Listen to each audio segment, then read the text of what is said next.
योग शास्त्र के अग्रदूत महर्षि पतंजलि की कथा हमें न केवल योग की गहराइयों से परिचित कराती है, बल्कि अनुशासन, जिज्ञासा और ज्ञान के महत्व को भी उजागर करती है।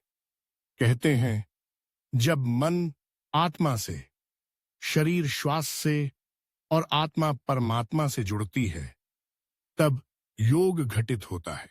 महर्षि पतंजलि के हजारों शिष्य थे, परंतु उनके शिक्षण का एक विशेष नियम था, एक पर्दा जो गुरु और शिष्य के बीच रहता था।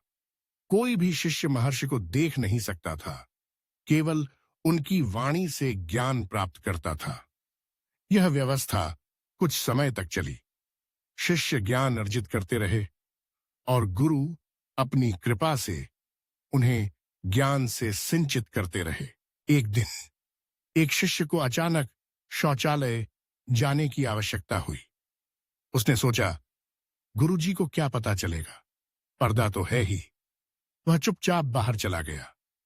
उसी समय बाकी शिष्यों में से एक की जिज्ञासा जाग उठी, गुरुजी को देखना चाहिए। उसने अन्य शिष्यों को समझाया कि गुरुजी दयालु हैं, क्षमा कर देंगे। आखिरकार उसने पर्दा उठा दिया। उसी क्षण भयंकर आपदा घटी। सभी शिष्य भस्म हो गए। केवल वही शिष्य बचा जो बाहर गया था। जब वह लौटा, महर्षि ने उसे बताया कि बिना अनुमति कक्षा छोड़ना भी अनुशासनहीनता है, और उसे ब्रह्म राक्षस बनने का श्राप दिया। उसका दायित्व था कि वह जो कुछ सीखा था उसे वृक्ष की पत्तियों पर लिखे।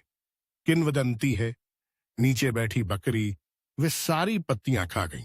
यह कहानी हमें सोचने को विवश करती है।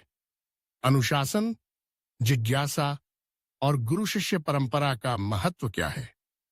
ज्ञान के साथ जिम्मेदारी जुड़ी है। अनुशासनहीनता चाहे जिज्ञासा से हो या असावधानी से, उसका परिणाम गंभीर हो सकता है। महर्षि पतंजलि का योग सूत्र केवल शारीरिक या मानसिक रोगों का नहीं, बल्कि आत्मिक शुद्धि का मार्ग भी है।